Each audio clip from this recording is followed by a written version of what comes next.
Hello, everybody, and welcome to Little Nightmares. So let's get right into it. The very first thing we need to explain is the eye. What does the eye mean? Why is the eye everywhere? No matter where you go in the world of Little Nightmares, the symbol of the eye will be there, watching, ominously. Let's talk about that. In the Little Nightmares world, there seems to have been an entity that took over the world around the 1920s, 1930s.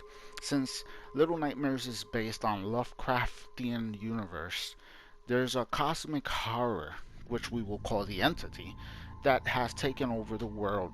And that's why you see the eye everywhere, because it represents the entity that is the god or the ruler of the world. In the world of Little Nightmares, you will find two types of children, and it seems like children were not affected by the entity's influence. So that even though their parents were transformed and twisted into some kind of puppet, children themselves seem to realize that the world has been taken over. Now, I say there's two types of children because there's the regular human children, and then there's the other children. You see, the reason the entity came to Earth and took it over was not only to feed upon humanity, but to create a breeding ground, a nursery, where it could have its children. And in the world of Little Nightmare, the children that possess powers beyond human nature are the children of this entity. The children this entity is breeding. And that's where our two protagonists come into play. You see, the entity breeds children for service.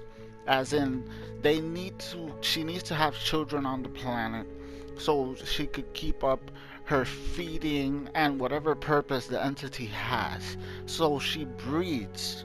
And Mono and Six are children of the entity. Therefore, they were bred for a specific purpose, and that's why they have powers. Now, let me take you back to the very first game of Little Nightmares, which is called Very Little Nightmares. Is a mobile game. In the very first game, we run into a place that is called the nest, and it's called the nest for a reason, because that's where the children are nested. Throughout the universe of Little Nightmares, you have people that are created to be puppets, and then you have people that are created to serve, and they're enslaved to serve because they have a particular skill.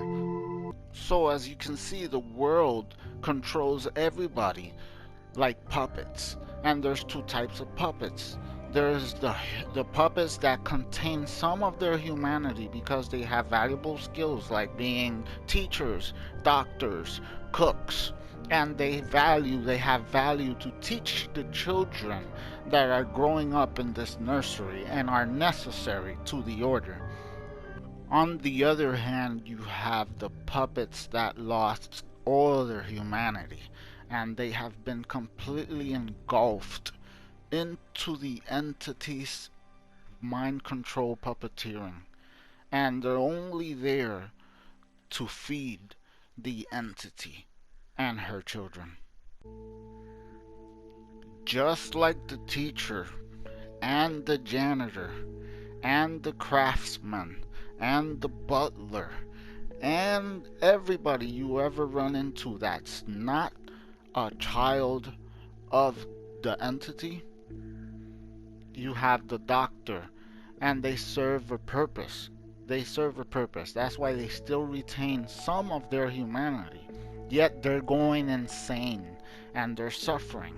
But the doctor clearly has a purpose to keep the food alive and in control of the entity. As you can see through the doctor's work, the entity needs as little as a human torso, and the rest could just be prosthetic and fake limbs. That's all the entity needs to puppeteer a human body and still have control and plenty of food. When you first run into the nest, you run into a girl called the Pretender. And the reason she's called the Pretender is because she's pretending to be something she's not. She's pretending to be the princess of the house. And everybody is serving her. But it is my understanding that the real princess of the house is Six. And that Pretender took her place. And Six is trying to escape her dark destiny. So since the beginning of the series, the logo of the series itself has been an eye within an eye, as in the eye and the symbol of 6 within the eye, saying basically that 6 is part of the eye. So as we see here, since the very first game, we have the dreamlands, the symbol of the eye being created in the cloud, and this is 6 dreaming about her unavoidable position that she has to fulfill because her name is 6, she's the 6th one. Therefore, is she the 6th child or is she the 6th geisha? Whatever it is, her position is unavoidable to be in the maw, and that's why she's attracted to the maw over and over. And just like in the first game, the second game starts out with our second protagonist, Mono, having a dream of his destiny, an unavoidable end, where he is being called constantly. So they're always dreaming about their position, and they're always being attracted to where they're supposed to be, because they're the next ones in line.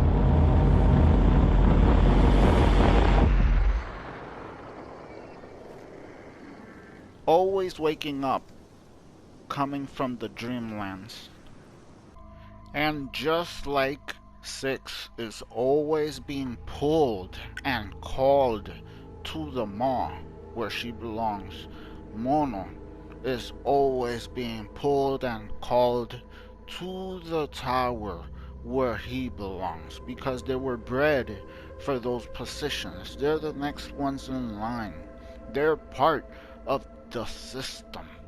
And that's what it all is a system. And in the case of Mono, he is the controller of the signal. The main signal, the sound wave, because that's what mono means, is a sound setting, a stereo sound setting where you take many sounds and you combine them all to one frequency. He is the controller of the frequency. That's why he controls and he collects the frequencies of all the children that he finds, and at the end he controls the frequency of the world and manipulates it with his will alone.